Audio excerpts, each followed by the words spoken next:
All right, so we'll look into more of the database options here a little bit later. One thing we can do, since we know that the database is already set up, I can run the db status command. That lets me double check, and I can see that I'm connected to MSF3, which is the name of the instance. But what I'm really interested in showing is some of the other commands that Metasploit gives within the framework to do your work. So we'll get a chance to explore most of these, not everything, of course, but on any particular command. For instance, let's say I want to look at the help for a particular command like load.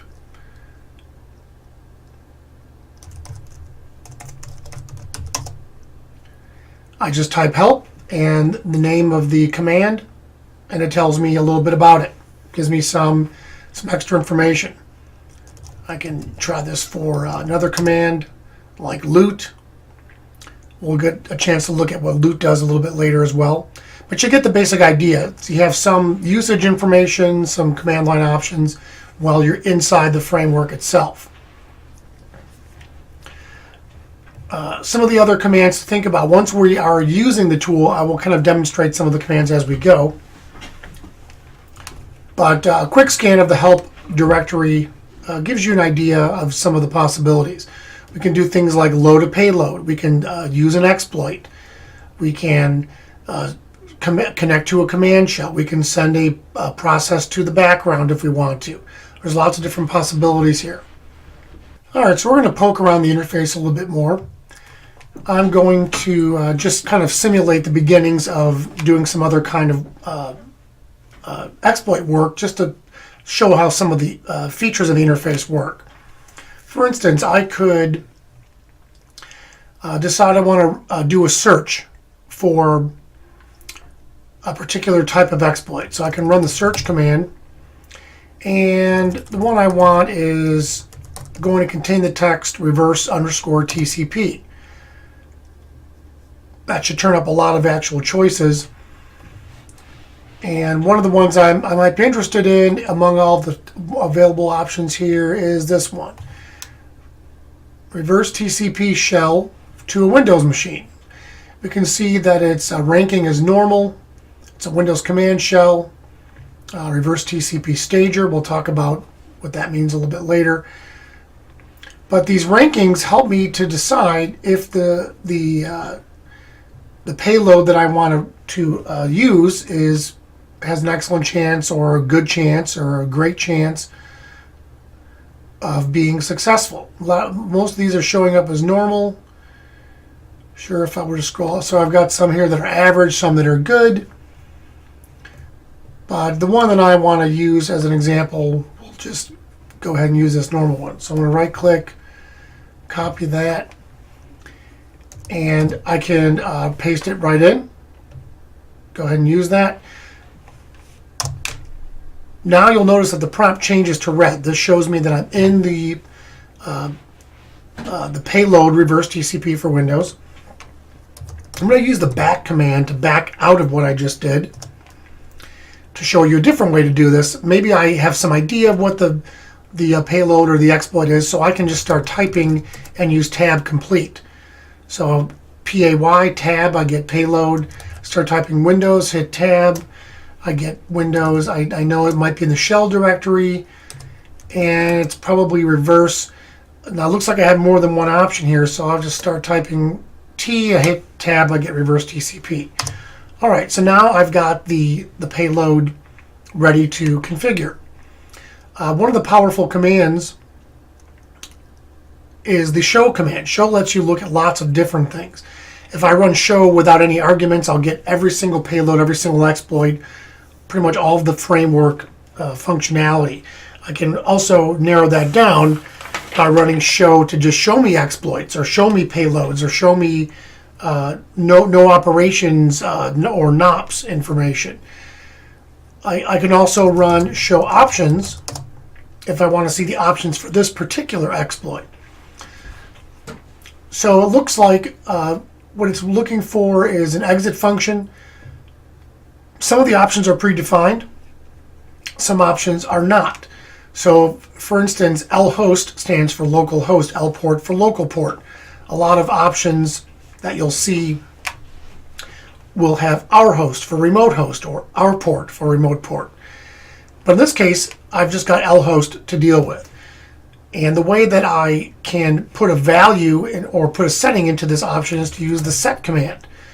So I can say set lhost, and I want to make it my local machine. So I'll type in that IP address. And now if I run set options again, having a hard time spelling today. Oops, not set options, show options. I can see that lhost is now set. Another useful feature is, and we see this right here, is using the -G option. So what I'll do is I'll back out of that particular payload. Now that one's no longer being used, those options that I've set have been removed. So I can go ahead and use my up arrow to go back to that command I ran earlier. I'll go back into the same payload. Notice the prompt changes again. But now what I can do is I can use the setg command for my lhost. Setg is setting for that particular variable to be a global setting. So if you're, for instance, if you're doing a bunch of work and you've got a target that's a particular remote host or a particular local host, like your Kali instance itself, it makes more sense to use the setg or set-g. That way you don't have to set this every single time. You'll notice, because I set this parameter, if I do show options, it's there. And if I were to go back out of this and go into a different payload, I would find that local host variable has also been set globally. I can also unset, just like setg. I can use unsetg for lhost. So now that parameter is unset. That variable is no longer there. If I go to, oh well, it's unset from a global set, or from a global stage. I would have to unset it specifically within this plugin for that to go away. Now you'll notice that it's missing. So two options. It's a local setting for the variable. So if you back out of your payload, those settings are gone. Or the global setting, which lets you have those values persist while you're doing your different activities. All right, so we have a search command also. Let me back out of this. Search lets me do things like look for reverse TCP, for instance. I'm going to get a lot of hits on this search because there's a lot of reverse TCP options available. But I can also do things like search for a particular platform. So let's say I only want to look for OSX exploits. You'll notice the OSX shows up in a lot of these. Some of these are multiple platforms, so you see the word multi there. As you start to play around with the interface, this will become a little bit more natural and intuitive to see what it is that you're actually looking at. But it's a nice feature. I can search for Windows, for instance, exploits. So there's some nice features, and we can also do a help on the search command to see what the different options are. For instance, I can search for a let's say a particular author. I don't know any authors off the top of my head, so maybe that's not the best one to try. But we can try searching for a name, which I've already shown, but also the type, right? So I can say search for a post exploit that has the word TCP in it. Of course, that's going to get me a lot of hits. But you get the basic idea of how powerful the interface can be. I can also use the show command. If I run this without any arguments, I'll get all of the items that Metasploit has available. But I can also run, like, let's say I want to search for all of, rather not search, but show all of my payloads. So I can see all of those. And this gives you a little bit more an idea of what kind of functionality is really built into the framework. It's quite extensive. It's quite complex. It seems a little bit overwhelming at first, and that's normal. As you get more familiar, as we start to go through more of these functions, it'll be a little bit more clear. Okay, so let's look a little further into interacting with some of the payloads and other things to see just some of the mechanics of getting yourself situated.